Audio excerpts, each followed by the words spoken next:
Hello, once again, good morning, family and friends. How are you doing wherever you are? I encourage you to stay positive and doing good things for yourself and for those around you. Be yourself and have fun. It's a great day. It's our day. So we have to be having fun. Wherever you are, do what you love. Do what makes you happy. Don't mind what the religious people will call you or what they will say. Just do what makes you happy and also make you be of great benefit to others, just as I'm about to do. So I want to share with us briefly what I titled Children and the Servants of God. Children and Servants of God.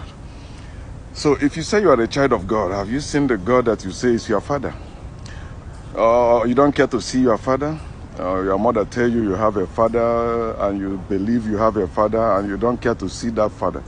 And that father never speak to you directly. It's always your mother telling you what your father say.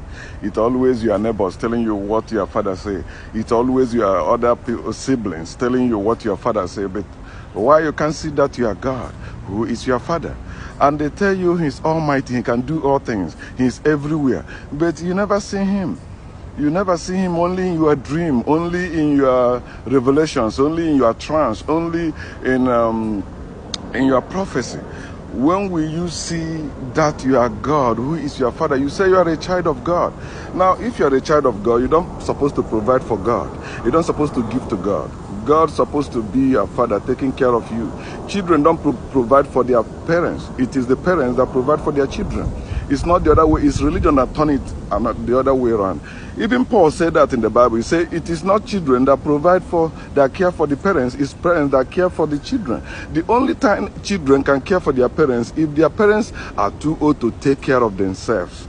If their parents are very poor, but the child maybe went somewhere and struggle or hustle, as many of us are doing in America, in Asia, in Europe, then, you make money in whichever way you can, and you come back, maybe you give your parents money, buy them car, build a house for them, try to make them happy.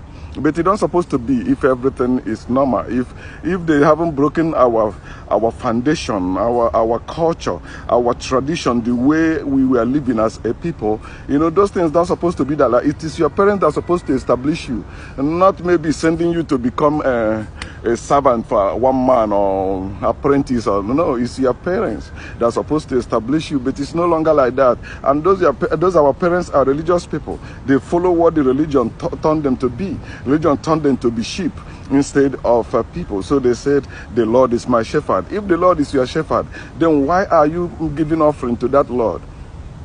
You accepted to be the sheep. The sheep don't lead sheep. The sheep don't go to another sheep to provide for it.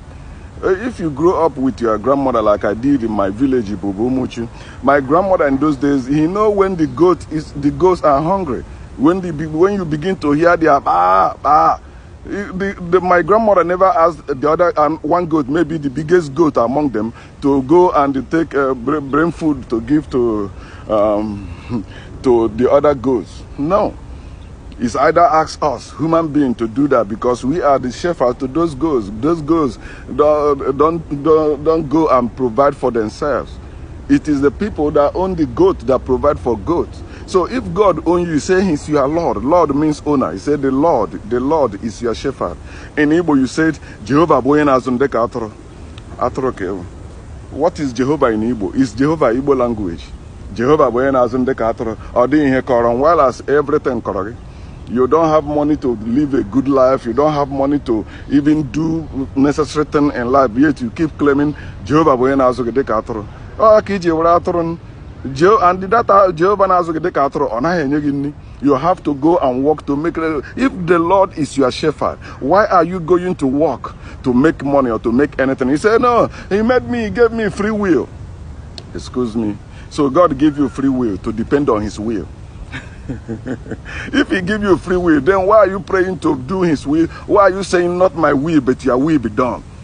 If he has already given you free will, why are you praying for his will to be done? Why are you saying I'm doing the will of God? If he has given you free will, use your freaking free will to better yourself. Stop depending on what they wrote in the book. You said he has not given you free will. If he have given you free will, he won't give you a commandment again, telling you must do this. If you don't do this, he gave you free will. And if God give you a free will to choose bad, then that God is foolish. Is foolish, as you know. It's in the Bible. I hear about the foolishness of God. So God is foolish. And the fool said there is no God. God said there is no God before him or beside him. So God is the fool in Psalm chapter 14. That's why I say people are corrupt. The Lord is your shepherd. What has the shepherd provided for you? People still commenting on that post saying it is God that saved their lives. God cannot save your life. His shepherd are supposed to save the life of the sheep. But that God cannot save your life. You say you are a child of God. Have you seen your father? You say you are a child of God. Does he provide for you? Some of you are still in school. Some of you are already graduated or maybe passed out. You are looking for a job. Your father don't have job for you. You have to go to work under the people you call unbeliever or people you say they are not making heaven, but you are working under them in the world. You say, yeah, in heaven. I will be in heaven. They will go to hell. No, they are not going to any hell and you are not going to any heaven. They are already in their heaven and you are in your hell already in this world. There is no hell after life. There is no heaven after life. All you need to have is in this life. And if you don't believe it now, when you die, you come back, you must believe it. The truth shall prevail no matter what. Nature is the truth and it shall prevail. God is your father. Then why are you having somebody as your spiritual father again apart from God? Okay, you believe what Bible says. How about Matthew chapter 23, 8 to 12? Jesus said, I say all of you are brethren. Nobody should be your father, your spiritual father. Nobody should be your spiritual master. He said God alone in heaven is your father. And the Christ alone is your master, your teacher. But you still have the pastors, the prophets, the popes, the prophets, the evangelists, the pastors, the spiritual leaders and other religious leaders. You call your spiritual fathers, or you call your spiritual teachers, or you call your spiritual leader. If God is your father, he's supposed to teach you. That is the work of the father, to teach his children. And you read it in your Bible, oh, you will teach me, your eyes will guide me. Where are his eyes guiding you? Don't go with GPS and you get lost. His eyes cannot guide you anywhere. You say it's a spiritual thing. Then if it's a spiritual thing, why are you bringing it in this natural world? Go to spiritual world and enjoy whatever spiritual thing you have. We don't need spiritual thing in this world. I'm not communicating with you with any spiritual thing. It's a natural thing that I'm using. And the mechanical things or technological things that we made, people, human beings like us, it's not any God.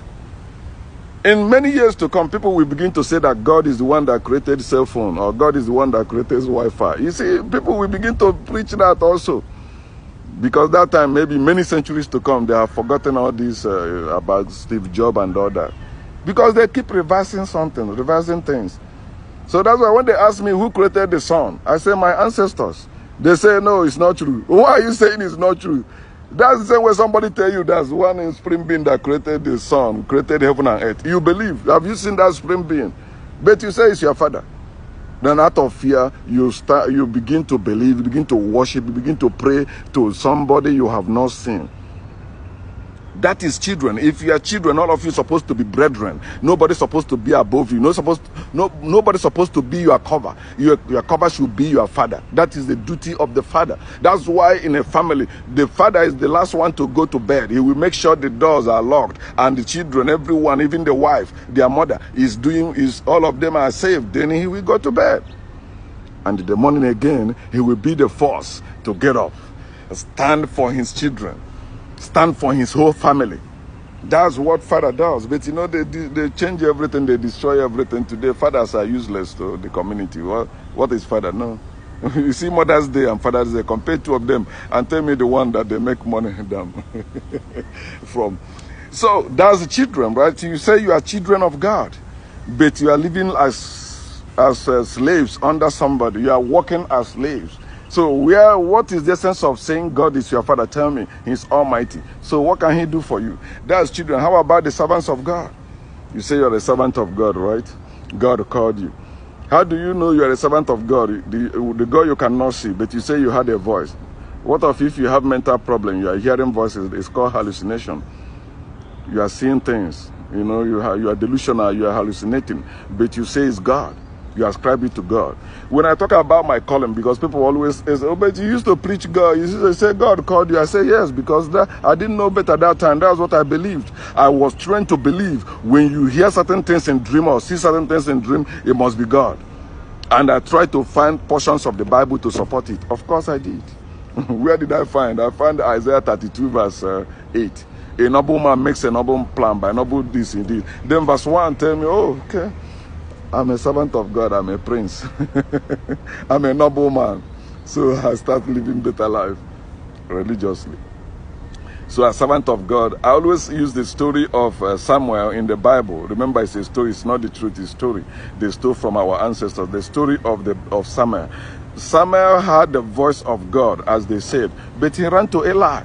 The same thing that is happening to Africans. They keep hearing the voice of their ancestors running in their blood, but they keep running to God and Jesus. They have not seen. Your ancestors are calling you, but you're saying it is God and Jesus calling you. I received the call of the Lord. Which the call of the Lord?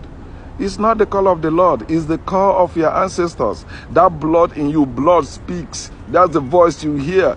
Sometimes you call it the voice of your conscience. It is in your blood. That is where life is. That is the voice you speak. You believe in your Bible that blood of Abel spoke from the ground, right? From the ground, though.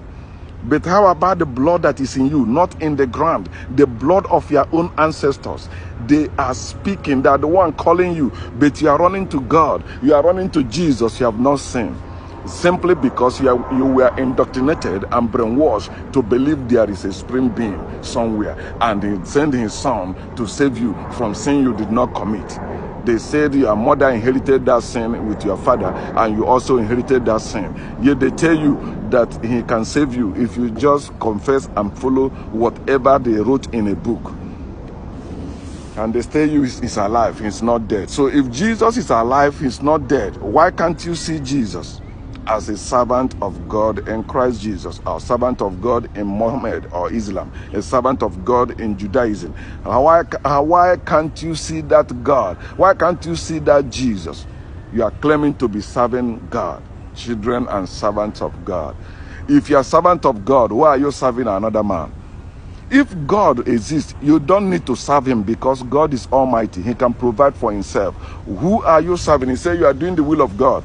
God can do his own will. He's almighty. God have to be limited for you to serve him, to go for him. You say, who will go for us? You see, they can't go. You are the one that they need to go, because it's your fellow man that created them. It's your fellow human being that created those gods. That's why they are looking for who to use. The same thing goes to African spirituality. Ascribing our power to some imaginary being or some people that pass away. You ascribing that your power to them. It is our power and our natural power. No one is greater than you as a human being. You see our people, they say, isi n'isi ka bụ n'ọnụ, isi n'isi ha bụ n'ọnụ, na mmadụ ka ibie. Why mmadụ ejikari ibie ma ọ bụ ha rụrụ ala? Ala adịghị mma bụ uru ndị nze. Evil, injustice, that's why you have hierarchies.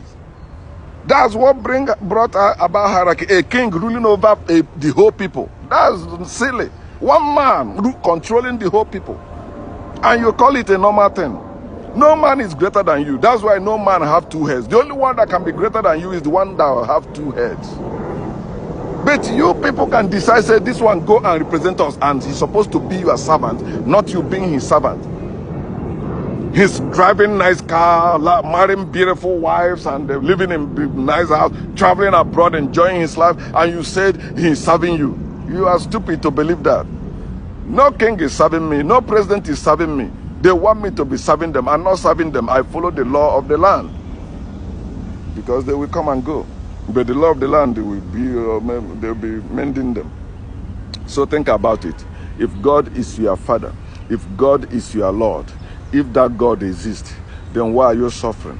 Why are you suffering the way you are suffering? Are you the one providing for your goat, or your goat providing for you?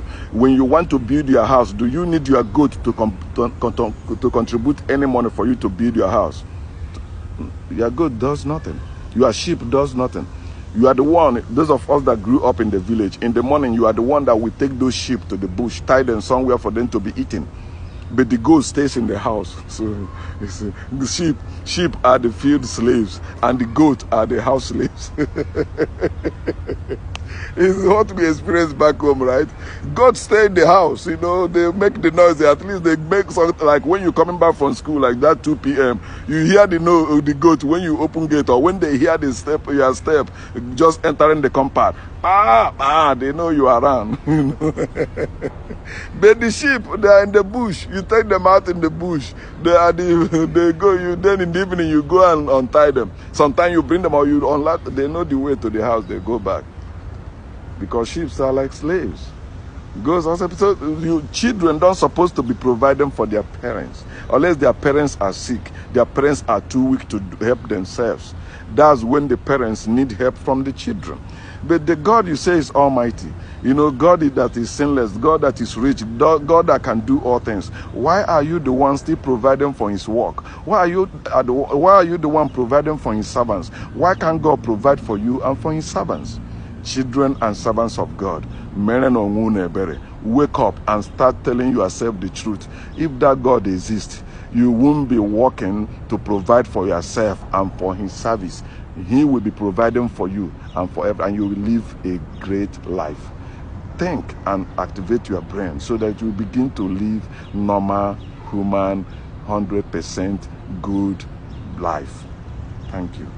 Peace.